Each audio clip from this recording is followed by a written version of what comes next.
مبارك عليكم الشهر يا أحلى متابعين بالدنيا. اليوم رجعت لكم بتحدي جديد، مثل ما يقولون المكتوب مبين من عنوانه. شفتوا أكيد التايتل، لا جوع ولا عطش برمضان. شلون؟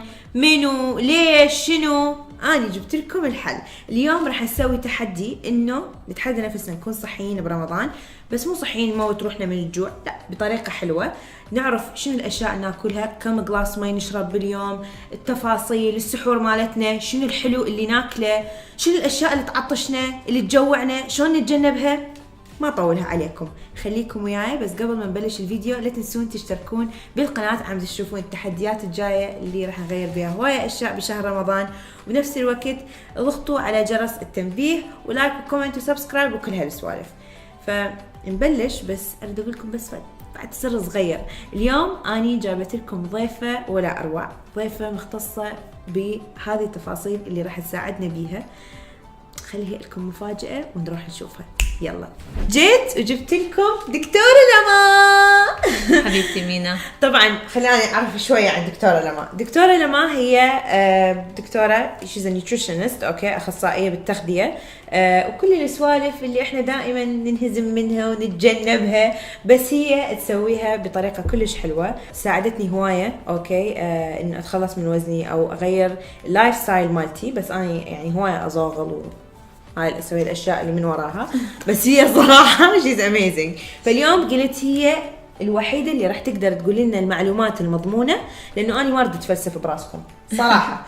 انا مو دكتوره، ولكن جبت لكم دكتوره على مود تفيدنا كلياتنا ان شاء الله. اليوم بتكون حلقه مفيده للكل، وكتير مبسوطه اني انا معك. وكمان حلقه رمضان كتير مهمه. بتعرفي مينا، كل الاشخاص برمضان بتحب انه تاكل، ما بحدا بيحب انه ينحرم، وعزايم برمضان واكل والقطايف والدولمه. نوصل لحل اليووم متوسط انا وياكي، تاكلي اكل طيب والكل ياكل اكل طيب، بس ما نروح للاكستريم بالكميه. خلاص خلينا نبلش. نجي هسه اول سؤال، هذا اللي يعني الجماهير كلها تعاني منه برمضان، اللي هو العطش. صح. والمي، وشون نقدر من يعني نشرب مي بس ما نحس. يعني انا تعرفي شو اسوي بالسحور؟ اشرب مي تتذكر عبالك كولر، صح، طول الوقت اشرب مي وكلش بطني تقوم توجعني وراها، وما اعرف شلون اشرب المي، كم كاسه مي لازم اشرب، كل هذا السنه مخربطه. فشن نسوي؟ هلا اول شغله كثير مهم انك تشربي كاستين مي اول ما يأذن. يعني اول ما يأذن خدي كاستين مي، بس مو باردين مشان معدتك. بعدين من الفطور للسحور كل ساعه بدنا كاسه مي، اوكي، ونوازن على هذا الاساس. يعني كل ساعة كاسة مي. حلو، نحط ريمايندر على التليفون، يعني اوكي، اللي هو مثل مذكرة، ممكن نتذكر نشرب مي. او بتعرفي شو، فيك تحطي اناني مي يعني وين ما كنتي ماشيه بالبيت، اناني الصغار وشي بالسياره، مشان تضلي كل البيت يضل يشرب مي. يعني لانه بتعرفي في اشخاص بتخربط بين شعور العطش والجوع. يعني انت ببالك انك جوعانه بس يمكن تكوني عطشانه. طبعا هي تسمعني كلام، لانه انا طول الوقت انا جوعانه، تقول لي شربي مي، اقول لا جوعانه، طبعا اطلع اني عطشانه. ما اعرف اخربط بهاي المشاعر.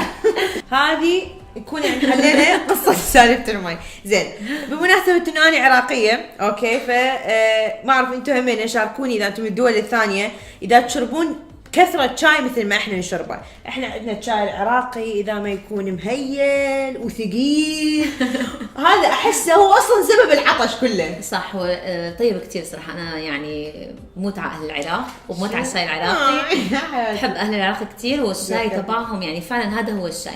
قلتي لي شغله، قد جايبه شاي من العراق اختي؟ ها اي والله صحيح. رحت على اربيل وجبت معي شاي يعني بيطير العقل صراحه. هو الطريقه الصحيحه لتحضيره هي الاهم. بقى انا صراحه اتنقلت منك مره كنت حاطه على الانستغرام ستوري وصرت اعمل الشاي بطريقتي وكتير طيب. بس كل كاسه شاي بدك تضيفي معها كاسه مي لحتى توازني الفقد السوائل اللي ممكن تفقديه. تمام. انا حصفي ورا السحور كلها قاعده واكربع بهالشاي وبهالماء بهالشاي وبهالماء. هلا اذا كنتي عم تاخذي شوربه كتير، عم تاخذي خضره كتير وسلطات واكل فيه خضره، هذا كمان بيعوض عن المي لانه هن فيهم مي. عندي اخر سؤال للمي اللي هو بالسحور، قبل ما ننام ايش قد نكربع مي؟ ما تتذكري تشربي مي بس بالسحور، لانه بعدين جسمك بيطرح كل شيء. يعني انا هل هي هاي احنا دائما نسويها؟ هل انه لما نشرب هوايه مي قبل السحور يفيد؟ لو يعني هاي كذب يعني بس انه هلا بيفيد اكيد، بس ما بصير ناخذ اكثر من 3 كاسات مي لانه هيك بنرهق الكلى. هلا للاسف نحن جسم الانسان ما له مثل الجمل. الجمل بيحافظ على المي كثير فترات زمنيه طويله، وبيحافظ على كميات كثير كبيره. الانسان هو بس بيقدر يحافظ على 2 أو 3 بالوقعه الواحده. يعني اذا اخذتي اكثر من 3 كاسات مي جسمك رح يتخلص منهم. فيكي تاخدي خيار، تاخدي بطيخ، تاخدي فواكه فيها مي مشان جسمك يمتصن على مهله، بس مو انه بطريقه مثل الشوك. مو شوك. خلاص اوكي. هذا يكون السؤال الاول. يلا بس السؤال الأهم هسه أنا ما أريد أسمعه. بدك تسمع الجواب؟ لا ليش؟ وأنا عبي شكر والله عبي كلش. اوكي بس لا احنا نريد نستفاد. هذا تحدي رمضان إلي وإلكم انه نكون بطريقه احسن، نغير العادات السيئه الى شيء احسن.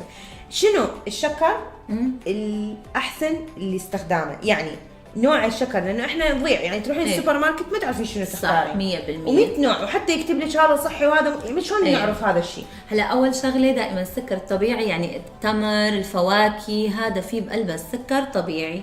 أوكي. وبالتالي هذا احسن شيء. يعني وقت تاخذي شاي او قهوه مو شرط تحطي السكر، يعني انت بلشي خففي تدريجيا لتوصل لمرحله ما تحطي ولا نوع سكر، وتاخذي جنب منه يا قطعه حلا صحيه، قطعه مثلا هريسه، كيك برتقان انا عاملته بطريقه صحيه، التمر.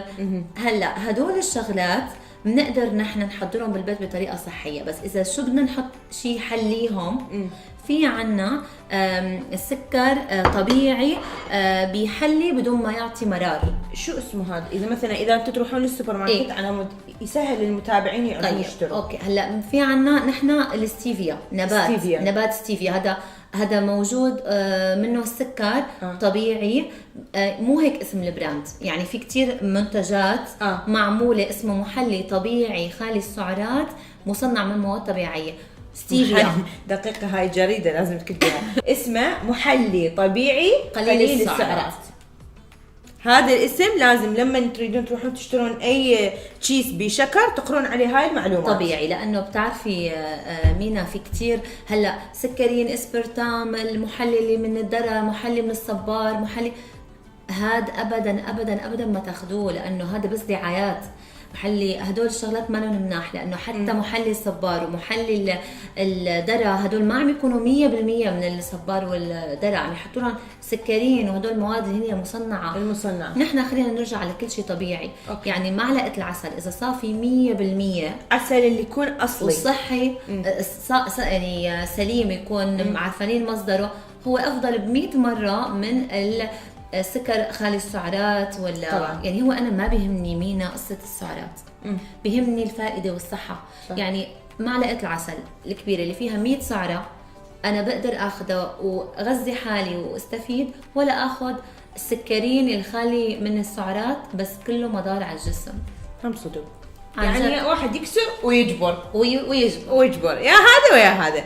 نيجي هسه على الاكل الصحي. اوكي او ما شوفوا ما راح خليني اكون صريحه وياكم. اني مدى اقول لكم سووا دايت برمضان اوكي، ولكن نسوي الاوبشنز اللي ممكن يعني بدل ما احنا تسمنا ممكن نحافظ على وزننا. صح. اوكي او ما نخبص هوايه بالاكل بطريقه انه نكون صحيين. بس ما ننحرم من هوايه اشياء. هو كمان انت ما تفردي سفره برمضان كبيره عشان ما تصيري تقولي والله ما حاكل كثير واكل كثير تضيعي بالكميه. يعني ما تحطي كثير قدامك خيارات. اوكي يعني اول شغله تسووها تسوي توازن. يعني يا حبايب بدل ما الامهات خصوصا اللي يسمعوني بدل ما نسوي 6 انواع اصناف وسباق بعد ما الواحد ما يعرف ايش ياكل، نسوي صنف نوع واحد. وهذا طبعا مو بس للاكل وانما حتى يعني هو رمضان اوكي شهر انه احنا نحس به بالناس المحتاجه نساعدهم. فاحنا لما نسوي هاي الولاء طبعا انا هسه حاطت لكم هاي الاشياء على مود نعرف شنو اللي ناكله الصح الغلط، مو انه دراويكم واستعراض واكل. يعني ممكن كل يوم تاكلي سلطه؟ لا مو كل يوم، ما اتفقناش كده ما اتفقناش كده. فهي الكونسبت انه ما نسوي هوايه اكل على مود همنا لي يساعدنا انه نزيد بوزننا. نبلش اول شيء طبعا اول شيء ما نبلش قلنا المي والاشياء اللي نشربها. أي. اللي هو يعني نكسر الفطور مالتنا. بعدين نجي على المين كورس. شنو نقدر ناكل؟ طبعا لما سوري قبل ما خش تحكي، محضرت لنا اشياء صحيه هي اوريدي بالعياده مالتها توفر هذه الخدمه، انه تسوي لكم وجبات صحيه توصل للبيت عندكم كل يوميه، وبيها انواع واشكال، يعني تشوفوها تشهي بس تريدون تاكلون. فاشرحي لنا عنها اكثر. يعني اهم شيء الواحد يكون نفسيا عم يقول لا للدايت، يعني انا ما تحطي ببالك انه انا هلا بدي انحرم، انا لا بدي اكل ولا ما اكل، هيك انت بتصيري ستريس. اذا صرتي ستريس بيرتفع عندك هرمونات التوتر، الكورتيزول، بتقوم جسمك بينصح، اللي بيتوتر بيسمن، لا تتوتروا. حتى لو بدك تاكلي قطعة كنافة كبيرة كليها بحب ما بتنصحي، والله صدقيني، لانه جسمك بيعمل توازن. ازاي انا بحب كل حاجه. لا انت مو كمان يعني كل اكله تكوني سعيده فيها. انت فهميني صح، انا شوفي فهميني صح. اذا استقالت الدكتوره لما من شغلتها راح تكون بسببي. هلا انت اذا بتحبي كثير الطبق الرئيسي بتجيب شوربه، حطي شوربه، ضيفي لها شويه معلقه شوفان، بتشبعي اكثر، هيك بتاكلي اقل. زين، اخذنا قطعه سمبوسه مشويه، مو اتفقنا تشوي برمضان؟ اي البورق كله راح نشوي برمضان، تحدي شوي البورق لا للقلي.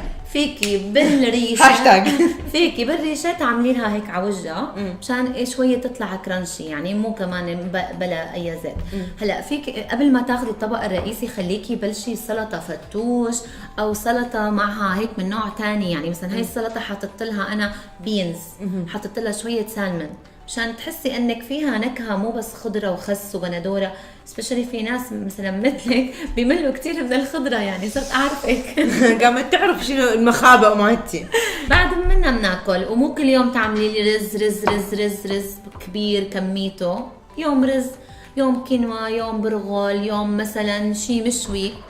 يعني مثلا نسوي دجاج مشوي، هاي السوالف. فيكي تعملي حتى اذا انت بتحبي الاكل مثلا دولمه او ورق العنب او هدول الاكلات، فيكي تعملي تجيبي لحمه بلا دهن، يعني كمان بتعرفي يمينها انت تسوقي صح، فوتي غراض صح على بيتك صح، يعني ما بتنصحي. فطبعا يا حبايب مثل ما قال دكتورة لما، نركز على الاكل اللي نجيبه من المنبع، اوكي، اللي هو السوبر ماركت. شنو ندخل لبيتنا؟ يعني اني مثلا اروح للسوبر ماركت اجيب لي تشيز اندومي. انا شكلي بدي اوقف هون على الباب اليوم وانا عملت تفقد لغراض البيت لغراض المطبخ. بشرفكم كتبوا لي جواب التعليقات منو مثلي. لا عليكم الله، يعني هسه احنا انا شوف والله العظيم لما اني احكي لكم هاي الاشياء والله ما لا تفستقوا راسكم وانا ما يحزنون.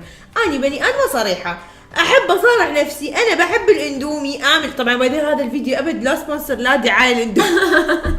بس هذا شيء سريع، انا عندي مشكله لانه شيء سريع يستوي بسرعه. طيب نفس الوقت اللي بتعملي فيه انت اي شيء معكرونه سريعه التحضير، فيكي تعملي فيه تسلقيه كينوا، فيكي تسلقي برغل، فيكي تعملي صدر دجاج مشوي، فيكي تجيبي خضره مقطعه جاهزه، او اذا عندك اهلك بيساعدوكي بالبيت يقطعوا لك تعملي سلطه. هي انت اداره الوقت بالمطبخ كثير مهم، ما عندك يا هذا الشيء. لازم نشتغل عليه. الان نترزل. نيجي هسه على الحلا. تمام. شنو ناكل بالحلا؟ احنا قلنا ما نريد نسوي دايت نحرم نفسنا، ناكل كل شيء اوكي بس بطريقه حلوه ومعلوقه. معقوله. هلا انت عندك وقت برمضان مثل ما قلنا كثير مهم انك تعملي شيء، انت تطبخي شيء، تعملي كيك، تعملي فطاير، قطايف مشويه، شغلات اللي هي صحيه. بس انا اقول لك الصراحه ما بدنا نحن ناكل كل يوم حلو، يجي قبل العيد بشوي نقول يا الله نصحنا خلينا نسوي دايت. وانا بتعرفيني كل شيء للاكستريم ما بحبه. لا وتعرفون شنو البارتي اللي ضحك؟ انه مثلا الفواكه، يعني اني مثلا هذا صحن الفواكه، ايه اني ما اكل 3 كل اكله. هلا هذا بكفي شخصين، هذا بكفي شخصين. هذا إلي وحدي، هذا انا وياكي. هذا انا هيك اكل، يعني هذا اصلا كلش، هذا اقول قليل بعد تسوي لي اكثر. عن جد في ناس بيقولوا انه والله الفواكه مفيده بيطلعوا بالصحن. طب هي مفيده، بس اي شيء بالحياه مفيد. كمان في سعرات لا تنسي، يعني في كالوريز. انا مالي انه ما تاكلي ابدا، كلي بس باعتدال، حتى الفواكه باعتدال. بتعرفي اي نوع شوكولا بتحبيه فيكي تاكليه اذا اخذتي قطعه صغيره، يعني انا اذا اي نوع هلا انا قايمه اعمل جوله بالبيت واتفقد انواع شوكولا. لا مو امبارح خلصتهم، اني ماكو شوكولا وان بيس. شوكولا وان بيس. يعني انا عادي اكل والله ما راح اكذب، عادي اني اكل يعني شايفين الجالكسي مثلا او كيت كات، إيه؟ 3 منها اكل ورا بعض. لا هلا نحن معناتها بدنا نشوف يعني نقعد نحط شويه فواكه بتعدل السكر، بتصيري بتاكلي اقل تدريجيا. بتعرفي الشوكولا هي كمان بتعمل سعاده، هي مرتبط وجودها بالسعاده. اذا اخذتي موزه كمان بتفرز هرمونات السعاده، بتقومي انت بتخففي من اكل الشوكولا. جيبي قطعه شوكولا من اللي بتحبيها، دوبيها وقطعي بنانا وحطي هي قطعه الشوكولا اللي بتحبيها هيك على البنانا، يعني توازن. دكتورة لما هسه نجي على السحور. السحور هي هنا احنا نضربها ضربة قاضية. لانه دائما عادة يصير الطبع انه احنا ما نحضر السحور، يصير عندنا شنو البواقي مال الفطور ناكلها بالسحور. طبعا غلط. احنا اكبر غلط هذه، صح؟ يعني الحمد لله أنا دا اعترف بالغلط، يعني مدى كلش معترفة بغلطي. زين، شنو الاشياء اللي يعني يفضل ناكلها بالسحور تشبعنا اوكي وتفيد جسمنا بنفس الوقت ما تخلينا نسمن؟ كثير منيح طبعا انه تذكري تتسحري، في ناس للاسف ما بتتسحر. هو اني هيك يعني انا ما كلش ما احب السحور كلش هوايه. يعني ليش؟ ما اعرف، لانه جزء بسبب العمليه مالتي او هيك مو كلش محبه الي. إيه؟ او مرات حتى تعرفين مشكله انا ما اقدر اكل هيك اكل بالليل، يعني ثقيل. اوكي انا اقدر اكل هيك اكل بالليل بس يعني مو يعني مرات ما اكون مشتاقه، لانه اوريدي انا مثلا فاطره الفطور اكون متقلة. ضاربه بيه، والحلو اني اكون للسحور اني حلو خلص فطرتي وتسحرتي بتكوني واخذتي ايه كل شيء. اكزاكتلي. فمرات ما اتسحر، بس يعني صراحه هذه الاشياء اللي جايبتها خصوصا هاي الكبات كلش يعني تشهي للسحور، بس باعوا ما اعرف شنو هذه. هلا بعد السحور افضل شيء انه نعمل هيك شيء، يعني نعمل كلش فكرتها حلوه، شوفان مع لبن مع فواكه. او انا بدال الشوفان حطيت كينوا، سلقت كينوا، حطيت كينوا هيك. يعني انه الناس بتمل، في ناس انه شوفان ولبن وفواكه ملوا منها. فيك تحطي كينوا، فيك تحطي مثلا شويه كسكسي المغربي المفتول، هيك هاي وجبه كامله. لانه انت لتكوني عم تاخذي سحور صحي لازم تكون بقلبه فواكه وخضره.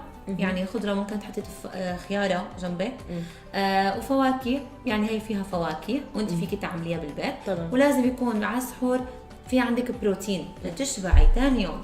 بروتين يعني لبن، حليب، فينا نعمل مثلا كمان جبنه، لبنه بيضاء. زين البروتين انا اعرف المعلومات اللي اعرفها انه البروتين هو اللحم، السمك، إيه؟ الدجاج، هذا يعتبر هم بروتين صح. البيض اوكي اكيد. فنقدر ناكل لحم ودجاج وبيض. هدول بيعطشونا باليوم الثاني اذا البروتين من مصدر حيواني، لحمه وسمك ودجاج. اما اذا كان البروتين من مصادر ثانيه مثل بينز، عدس، يعني نباتيه، هي ما بتعطش، بتشبع وما بتعطش. زين هسه السر يعني اللي جاوبتنا عليه، الاشياء اللي ما تعطشكم وتشبعكم هي البقوليات، اوكي، الفول، الحمص، العدس، وبنفس الوقت تكون البروتين بس من مصدر نباتي مو حيواني. الحيواني يعطش، يعني مثل اللحم، السمك، الدجاج. صح. هلا بس من المنتجات الحيوانيه اللي هي ما كثير بتعطش اللبن واللبنه والجبنه الديري برودكتس والاج، هدول ممتازين على يعني السحور. اقدر اكل حمص بالسحور؟ ايه هلا الحمص باي ذا واي رائع لحتى تشبعي وما تنصحي. يعني اقدر اكل حمص قد كم؟ مو صحن يعني هاي غير حمص هاي. هلا هيك اذا اخذتي بتعرفي احكي لك سر انا بعمله وتكون معزومه، اذا ايفنت ولا معزومه عند رفيقتي، حدا رايحه عزيمه وخايفه بقى انا هنيك اكل لانه اكل طيب حيكون، باخذ معلقتين حمص مثل هيك كليهم، بينفشوا بمعدتك، بيكبروا بمعدتك، وبتصيري انت بتشعري انك شبعانه، وبشرب كاستين مي معاهم، وبروح بصير باكل كميه اقل. لانه في غلط مينا انه واحد بيكون معزومه على عشاء شلون بيجوع حاله وبيروح لياكل. انت تعرفين انا شو اسوي؟ شو بتعملي؟ اني اما اروح للمطعم كباب اربيل اطلب حمص ويا خبز عراقي، يا سلام، ومو يعني مو قد هذا ماعون هاي كل شيء، واخلصه امسحه كله وبهمين وراها اطلب كباب وشاورما بدك تعطي نص ساعه لحتى ياخذ الحمص حيز بمعدتك. مش هيك عمل لك قبل العزيمه؟ قبل العزيمه شو صار بي اكل لانه كل شيء اكل بسرعه، فشي يصير اكل وبعدين تصير صدمه حياتي. بتعرفي شو بعد العزيمه خدي شويه مي مع شويه ليمون شويه ماء زهر، كثير بتهضم كلش زين. كلش حتى الدكتوره لما قامت تحكي عراقي. زين طبعا يعني شكرا كلش هوايه على كل المعلومات القيمه اللي اعطيتيني اياها حبيبتي، ووقتك هذا يعني شكرا. بس تخيلوا عندها لخه بالعياده اوكي، وكل هذا يعني قالت لا اجي لانه حبيت بها هاي الشغله انه تريد تفيد كل احد. كلش فرحانه بكل المعلومات اللي اعطيتينا اياها، وانا كلش فرحانه بالفيديو معك، وان شاء الله بتصيري صحيه اكثر واكثر واكثر ان شاء الله. وهذا التحدي مال رمضان لهذا الفيديو ويا دكتوره لما، انه لا للقلي في رمضان، لا للسكريات في رمضان، لا للملح في رمضان، نعم للاشياء الصحيه برمضان. صح، نتسوق صح ونطبخ صح.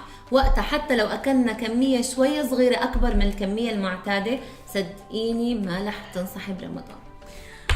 فيا حبايبي خلينا نشوف اذا كلكم وياي وعلى قد هالتحدي انا راح اسوي لنفسي، وقالتكم انتم هم تسووا وياي وتشاركوني على الهاشتاج تحديات مينا في رمضان. نشوف منو منكم استمر على هذا التحدي ومنو منكم استفاد. لا تنسون تشتركون بالقناة وتسوون سبسكرايب للفيديو، واهم شيء تشاركوني بالتحدي وكتبوا لي بالتعليقات اذا راح تبلشون بي وياي لو لا. اتمنى لكم يوم سعيد ورمضان كريم، ولا تخربطون اذا انتم هسه تشوفوه قبل الفطور لا تخربطون بالفطور، واذا بعد واذا قبل السحور لا تخربطون بالسحور. خلينا نبلش بداية حلوة وتحدي جديد برمضان. اشوفكم بفيديو ثاني.